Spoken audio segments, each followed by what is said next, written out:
My dad said my daughter was too weird for New Year. They uninvited us. My kid said, "It's okay, Mama." I smiled through it. Then threw her the best New Year of her life with 50 people who love her curiosity. My mom saw the post. "You're replacing us," she said. I replied, "No. I'm protecting her from you." 3 days before New Year's Eve, my dad called and told me not to come. He didn't sugarcoat it. He said it straight. "Maybe it's best if you and Mia stay home this year." Asked why. He gave me some nonsense about wanting a more polished kind of party this time around. When I asked what that even meant, he said my daughter, my 8-year-old daughter, was a little too weird for the crowd we're having. He actually said those words. Too weird. Like she was an inconvenience. An embarrassment. He mentioned Bella, my sister's daughter, and how her pageant friends would be there. Said they didn't want any distractions. Meaning, apparently, a child who gets excited about Jupiter's moons and builds little machines out of kitchen junk. It wasn't even about Mia asking uncomfortable questions or doing anything wrong. It was just her being herself. He's smart. Inquisitive. She wears lab goggles around the house and thinks glitter is a structural material. She's not the kind of kid who twirls in a dress for attention. And that makes her disposable, I guess. I didn't argue. I didn't yell or ask him how he could say that about his own granddaughter. I said all right, and I hung up. Then I sat there in silence for a long time. My husband was upstairs wrapping gifts. I could hear tape being pulled and the sound of paper folding. But all I could think about was the way my dad said it, like she was some kind of problem to manage. Mia came in a few minutes later with a paper in her hand. She had drawn a rocket that opens midair and turns into a kite. She told me it could work if we built a spring on the tail and added the right kind of string. Then she paused, looked at me, and asked if we were still going to Grandpa's. I told her no, not this year. She didn't cry. She just nodded and said, "We can do something else, right?" I said yes. She went back to her rocket. And I got up, walked to the kitchen, and started making calls. Not one or two. I made a list. Every single person who had ever encouraged Mia. Whoever asked her about her bug collection or actually listened when she explained what she was building. My Aunt Lily, who once mailed Mia a broken blender just because Mia asked if she could take one apart. My husband's cousins who cheered her on at the science fair. Her best friend's mom, who let them freeze flowers in her freezer to see what cold does to color. Even one of Mia's old preschool teachers who'd kept in touch because, in her words, Mia's brain was a garden. I told them we were throwing our own New Year's party. A real one. With no rules, no eye-rolling, no walking on eggshells to please people who didn't deserve her. I didn't think more than 15 people would come. 52 showed up. Our backyard turned into something wild. We had space heaters, a fire pit, and those giant inflatable planets hanging from the trees. There were glow sticks and telescopes, dry ice and cupcakes shaped like atoms. One of our friends is a science educator and he brought his snakes, frogs, and a bearded dragon. I booked a magician. One of the parents from the science club made sparking grape juice in test tubes. There was even a kid-size obstacle course Mia helped design, complete with a sign that said, "Inventor's Lab only, no boring adults allowed." Mia ran the whole thing like it was her festival. And she was glowing. I didn't post much, just one picture on Facebook and Instagram. Mia holding up a sparkler with kids gathered around one of her creations. A pulley system made of Legos that was actually working. I wrote, "Here's to the ones who don't fit the mold. You're not weird. You're brilliant. Happy New Year from our little lab of joy." I didn't tag anyone. I didn't say a thing about what had happened. But my mother saw it. Within 10 minutes I had a missed call. Then a text. It said, "So I guess this is how it is now? You replaced us." I answered her. No. I protected her. From you. And I meant every word. She didn't reply right away after I told her I was protecting Mia from them. Not that night. I think she expected me to walk it back like I always did. To soften it. To feel guilty. But I didn't. The next morning she called again. I didn't answer. Then my sister texted me, just a screenshot of the Facebook post and a single sentence. "Wow. Real mature, Hannah." That made me laugh. The same girl who once screamed at a waiter because her wine was too warm was now lecturing me on maturity. But what really stuck with me was how predictable it all was. The guilt trip, the silent treatment, the passive-aggressive texts. I'd seen the playbook so many times. I used to fall for it. This time I didn't. Later that afternoon, I got a message from someone I hadn't heard from in years. My cousin Matthew. He saw the post and asked what had happened. I told him. I didn't exaggerate or spin it. Just the facts. My dad said Mia was too weird to come to New Year's. So I threw her a better one. He replied, good. They never deserved her anyway. More messages came after that. 2 of my dad's old friends. A former neighbor. Even a woman who used to babysit me when I was a kid. They all saw the photos from the party. They remembered Mia. They remembered how bright she was, how she always asked questions that stumped adults. And they were angry. Not at me. At my parents. But the real blow came a few days later when someone sent me a screenshot from a private Facebook group. One of those local community spotlight pages. Someone had shared photos from our party with the caption, "Best New Year's party I've seen. This family knows how to raise a kid right." The post got hundreds of likes. People in the comments started asking about the science activities. Someone said they wanted to try it for their own daughter's birthday. It was exactly the kind of praise my mother lived for. Except none of it was about her. None of it had anything to do with her family, her rules, her image. She called again. This time I picked up. She started off with, "You know you've hurt your father deeply." I let her talk. She said I humiliated the family, that people were asking questions. She said it wasn't fair to paint them as villains when all they wanted was a peaceful evening. I waited until she was done. Then I told her they were the villains. I said you don't get to exclude a child from her own family because she doesn't wear bows and smile quietly in the corner. You don't get to shame a kid for being curious, creative, different, and then act surprised when people find out. She was quiet. Then she asked if Mia even missed them. That's when it really hit me. She wasn't asking because she cared about Mia. She was asking because she was scared of the answer. I told her the truth. Mia hadn't brought them up once since the party. Not once. Then I ended the call. I thought that would be the end of it. It wasn't. I thought it was done after that call. I had said what I needed to say. I meant every word. I was ready to move on, focus on the new year, and let the silence between us stay silent. But apparently that wasn't enough for my parents. A week later, my husband called me while I was at the grocery store. I could hear it in his voice. Something had happened. He said my dad showed up at the house. Uninvited. Unannounced. He wasn't there to apologize.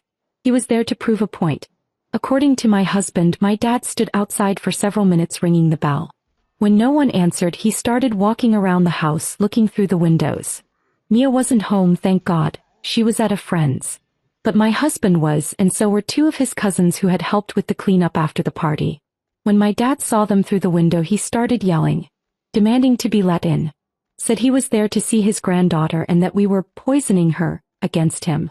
One of the cousins opened the door just enough to tell him to leave. My dad tried to push past him. That's when things almost got ugly. My husband got in between them. He didn't yell, didn't threaten, just told my dad firmly that he needed to go. That he wasn't welcome. That he had made his choice when he told his own daughter her child wasn't invited to the family New Year. He left eventually, but not before saying loud enough for the whole street to hear that I was turning Mia into a freak and destroying the family name. Family name? We're not royalty. We're not even close. I thought that would be the worst of it. Then 2 days later I got a call from a blocked number. It was someone from Child Protective Services. Someone, an anonymous caller, had reported that my husband and I were hosting unsafe gatherings for children and possibly encouraging strange behavior. The words sounded ridiculous even as they said them. The agent said they had to follow up, but they weren't concerned. They had already looked into our social media. They saw photos from the party. They even said, almost awkwardly, it looked like a really great event. Still, they had to make a home visit. When they came, I showed them everything. Mia's school records. Our homeschooling projects. The shelves filled with books, crafts, science kits. They asked Mia some basic questions. He thought it was a game. At the end of the visit, the agent looked embarrassed. She said, "I'm sorry. We have to follow protocol, but it's clear this wasn't a real concern." Before she left, I asked if she could tell me who called. She couldn't. But the way she looked at me when I asked, like she knew exactly why I was asking, told me enough. It was my parents, or my sister, or both. They didn't just want me to regret cutting them off. They wanted to punish me for it, for choosing Mia, for showing the world who she really was, and that people loved her for it. They failed. But now it was war. After the CPS visit, I didn't cry. I didn't panic. I didn't even get angry, not the way I used to, anyway. I felt something colder. More focused. Because now there was no more maybe. No more benefit of the doubt. They'd crossed a line you don't come back from. You don't try to take a child from her parents out of spite. You don't try to destroy a home just because you're no longer welcome in it. They thought I would panic. They thought I'd come crawling back to fix the mess, to smooth it all over. They wanted me to feel fear. Instead, I gave them exposure. I didn't name names. I didn't post some dramatic tell-all. I didn't need to. I just shared what happened. Carefully. Honestly. Publicly. One post. A photo of Mia's moon elevator with a caption that said, "After our New Year's party, someone called CPS on us. They said our child's creativity made her unstable, and that we were hosting unsafe gatherings." The inspector laughed. Literally laughed. Because what they found was a bright, healthy girl surrounded by love, books, and science projects. If you've ever been told your child was too much, too loud, or too weird, don't shrink them. Make more space. It spread fast. Not viral, but fast enough. Other parents commented, shared their stories. Teachers, friends, even strangers. People sent messages saying they'd been through similar things. That they were always made to feel like their kid was a problem instead of something rare and incredible. The post reached a few local parent groups. Then someone from a regional parenting blog messaged me. Asked if they could write about it. I said yes, as long as they kept names out of it. The article went live 2 days later. The mother who said no to shame and yes to science parties. Catchy, I guess. I didn't tag anyone. I didn't have to. The people who needed to see it saw it. And the ripple effect? That was the part one wasn't expecting. My mother's friends started asking questions. Some of them reached out to me. I hadn't spoken to these people in years, but suddenly they were texting me saying they had no idea things were that bad. That they didn't realize how cruel it had gotten. One of my mom's closest friends even said, "Honestly, good for you. I always thought they were too hard on that little girl." You could feel the image cracking. That perfect, polished family holiday picture they worked so hard to maintain. It was unraveling. And they couldn't control it. My sister tried to do damage control. She posted a vague status about how some people love to twist stories for attention. No one liked it. No one commented. It just sat there. And meanwhile, Mia had no idea what was happening behind the scenes. She was building a roller coaster out of pool noodles. She was teaching our cat to follow hand signals. She was laughing with her friends on video calls and making a list of all the things she wanted to learn this year. She was fine. She was more than fine. She was free. It didn't take long for the fallout to reach them. My mom stopped calling. Not out of grace, but out of strategy. She went quiet after the article gained traction. I think she hoped ignoring it would make it blow over. That didn't happen. My dad, on the other hand, took the opposite approach. 2 weeks after the blog post went up, he showed up at my sister's office and made a scene. I didn't see it. I heard about it from a former coworker of hers who messaged me out of nowhere. Apparently, he was pacing the parking lot, yelling on his phone, accusing someone of sabotaging their family's name. Said something like, "She thinks she's some kind of martyr now." That was the word. Martyr. As if choosing to shield my child from their cruelty was some self-obsessed act of revenge instead of basic parenting. And here's the wildest part. People started distancing themselves from them. Not me. I didn't ask for it, didn't encourage it. But it happened naturally. A few of their church friends stopped showing up to brunch. My mom lost her volunteer role at a local fundraiser. Someone told me a few neighbors started calling them the grandparents who uninvited their own grandkid. They hated it. Because they couldn't spin it. I hadn't attacked them publicly. I hadn't dragged them by name. I had simply told the truth and let people come to their own conclusions. The silence turned into pressure. And pressure made them sloppy. A few days later, my sister called me. First time in months. No hello, no small talk. She launched straight into it. Said I had gone too far. Said I didn't need to ruin the entire family just because of a misunderstanding. I asked her what the misunderstanding was. She couldn't answer. She went off about how hard my parents worked to build their reputation.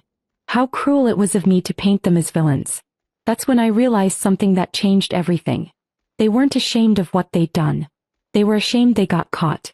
I told her flat out, If they had just apologized. If they had shown the smallest ounce of remorse for excluding an 8-year-old from a family holiday because she didn't fit the look, none of this would have happened. I said, you don't get to uninvite a child and still expect the world to clap for your family portraits. She hung up. Thought it was over. But then I got a letter in the mail. No return address. Handwritten. I recognized the penmanship immediately. My dad. It wasn't an apology. It was a threat. It arrived in a plain white envelope with no return address, but I didn't need one. The handwriting was all block letters. Neat, stiff, like someone trying too hard to stay calm. Like someone trying to make sure their words couldn't be traced back to emotion. But I knew it was my dad. I opened it slowly. Just a single sheet of paper. You've said enough. If you keep dragging this out, we'll take action. You're not the only one who knows how to destroy a reputation. Think carefully about your next move. D. No signature. Just that, D. He probably thought it made him look smart. Like he'd written a chess move, not a threat to his own daughter. I stared at it for a while. No fear this time. Just this strange stillness, like I'd finally seen the last card in his hand. He didn't want reconciliation. He wanted control. And he realized, too late, that he'd lost it. I took a photo of the letter. Then I posted it. No caption. No explanation. Just the image. Just the words.